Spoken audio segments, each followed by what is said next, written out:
American women paint everything, even their toenails.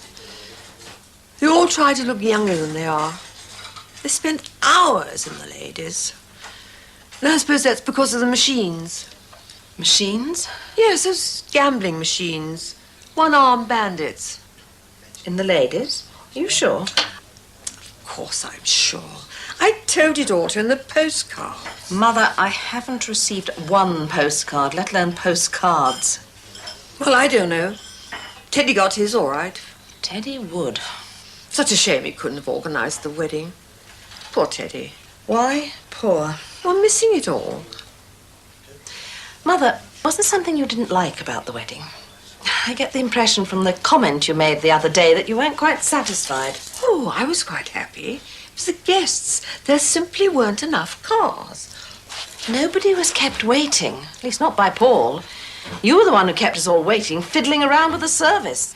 But I thought you liked the new words. That's beside the point. We worked very hard to give you a lovely wedding, and the only comment you can make is that Teddy would have done it better. Well, I don't know why you're so upset. I'm upset, Mother, because you undermine me. You land on us unexpectedly. I make you welcome. I even paint your nails. And you can't give me one single word of praise. I wonder if they can hear you in the kitchen. Don't care if they can. Yes, but they won't come in. You know what cowards men are. I'm dying for my snack and my hot drink. Paul is not a coward. However, if that's what you think. I've finished screaming at Mother, and I am not going to burst into tears, so it's perfectly safe for you to come in now. We were coming in anyway. Mother. Thank you, Paul. Anna, lace it with brandy if you like. No thanks, I'll manage. Ah, well, this is very cosy. This is the way to spend an evening, eh? Companions all. To quote from our wedding service, to be faithful and cheerful companions in the twilight of our lives.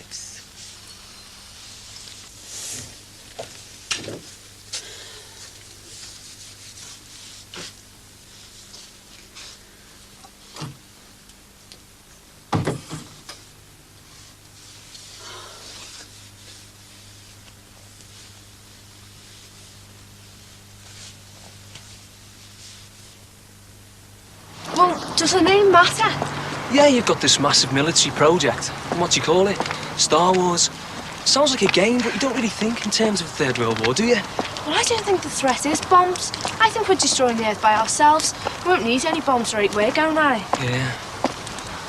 How are your feet, Sam? Still there. Did they know they'd been to a disco? I've got comfy shoes on, so it's all right. She won't believe we missed the last bus. How she believe me? You know, with your record. Oh, you'd be all right if your dad's not there. Should be worrying now. Yeah. Should have left a bit early, really, shouldn't we? Didn't want to, it was great. Never mind. Only 1,163 yards to go. So do you think the firm will back down and give him his job back? Yes, once I produce Karen Davis. I'll follow it up tomorrow first thing. But I don't think they'll go on with it now. Does he know yet? Yeah, I phoned as soon as she'd gone. He was so geared up to expect the worst, he had to hand the phone to his wife. You mean he broke down? I'm glad for him. I'm glad for me, too. After all, I put you onto it. Going against Jonathan, well, it's just a good job it worked out. It's so different from what I was doing. Well, it's not what I thought I wanted to do. But the funny thing is, I felt stretched by it. Jonathan thinks I like legal aid because I'm taking a moral stance. But there's no way I'm into causes. And I don't despise the business world. I mean, it's specialised in company law. Well, it's Laurie, you see. I mean, she was into causes, and he finds it hard to get her out of his head. Look, it's okay. I'll be all right now. You go. No, I'll come in with you and explain. Well, that'll be two of us in trouble then. Look, if we go out again, she'll only say I can't be trusted. It looks worse if I get off now. When you say if we go out again. Well, if you felt you could cope with this level of, charm and intelligence without collapsing at my feet. Oh, I see. You're clearly in no hurry to tell me that you're home, even though it's well after midnight. All right, Mrs. R, let me explain. I suppose you missed the last bus. We did. And there was no taxis at the rank in town, honest. And all the ones that passed were full, Mum. What about the telephone boxes, miss? Or had they all disappeared as well? You see, the thing was, I was grabbing a leg off there. You are older than her. You should have more sense. Oh, hey, he needn't walk me home, He needn't have a tour. It's going to be ages before he gets home. It's all right, Tommy. All right, I'll ring him a taxi then. She's right, I should have phoned. She's just a bit uptight because your dad's away, that's all. Yeah, well, I knew that, didn't I? Oh, she'll get over it. No, it's all spoilt now. Hey, not for me, it isn't.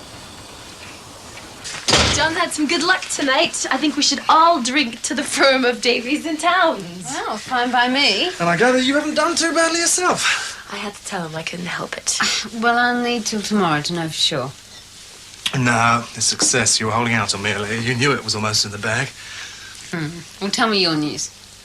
Well, the shares business looks on. And he's promised to put work my way.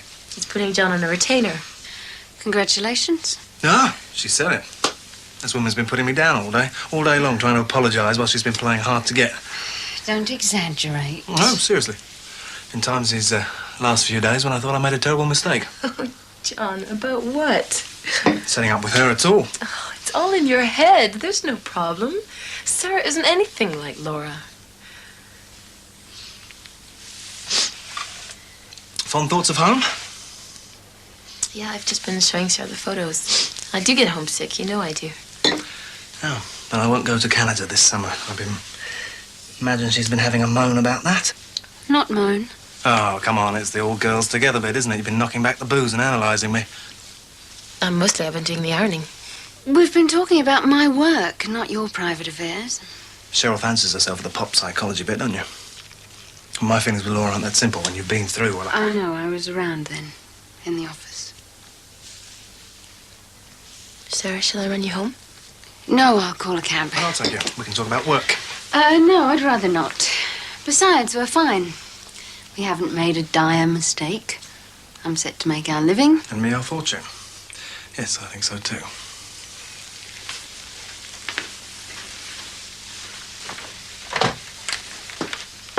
Sorry.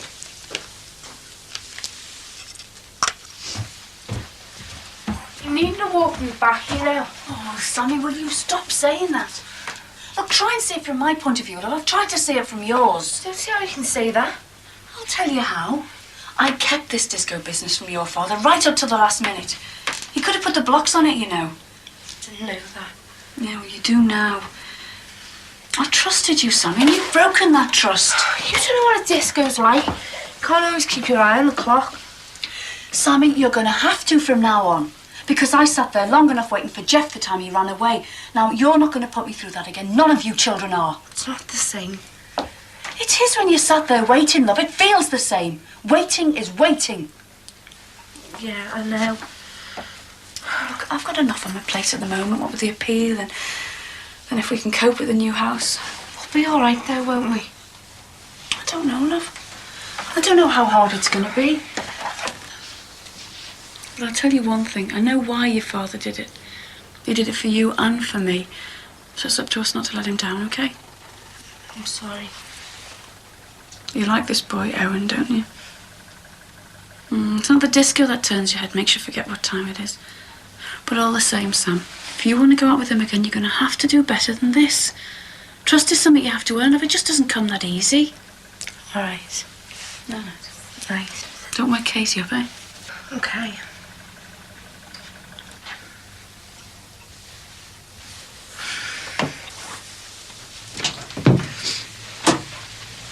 Is she gone? Yep. What happened? You came home tonight in such a good mood. Tired. Don't rule out a holiday. Canada's out of the question. You go. Would I want to come back? And not graduate from the Manchester Business School. Well, you'd come back all right. For that, at least. John, I came to England for you. Did you? I was never quite sure. You once said that if you didn't get into Manchester, you'd consider studying somewhere else. However far away it was from me. Hey, live in the present. Don't brood on what was said a year ago. We seem to be leading such separate lives. I know. That's why our time together is so precious. That's why it needs to be just us. Look, these are some of the flats that I've seen and liked. Why don't you go and look at them too? Just look. We hardly spare the time. I know, but you're getting things together, right? Yeah, but that's hardly the time for distraction. And I'm just asking you to look at a With couple- idea of moving, don't tell me that's not disruptive. God, the palaver when we moved in here. You see, you know, it is there all the time. I didn't go on to Sarah about Laura, John, but would you blame me if I had? Okay, maybe you didn't. But I'll tell you why not. Because you had something else on your mind. Because you had something to celebrate. As soon as Sarah's won her little battle, she comes running to tell you. One in the eye for Jonathan, eh? The case he said she shouldn't touch. It wasn't like that. No? No? Well, I'll tell you, that's how it seemed. You line up with Sarah against me. That's a distortion. No, it's not. You asked her to step in. But everything turned out all right. I don't understand. I mean, we never used to fight like this. It's this house. Oh, sure, yeah. Blame Terry. Blame Sue. I'm being realistic. You know, I want us to survive.